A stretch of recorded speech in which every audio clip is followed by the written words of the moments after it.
if somebody, 10 years ago, if somebody gave me a tree stump and said walk on that, I'd eventually get used to it and I'd walk on it. But it's not right. It's not good enough.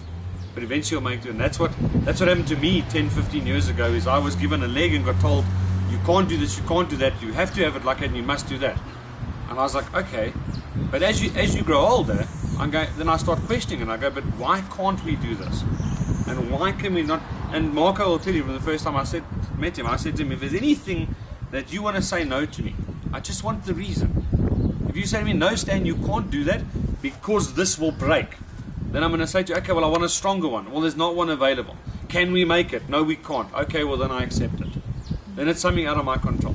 And I think a lot of people don't realize that when they get told, my foot over here hurts, but they go, oh, don't worry, it's because it's a new leg, just get used to it. No,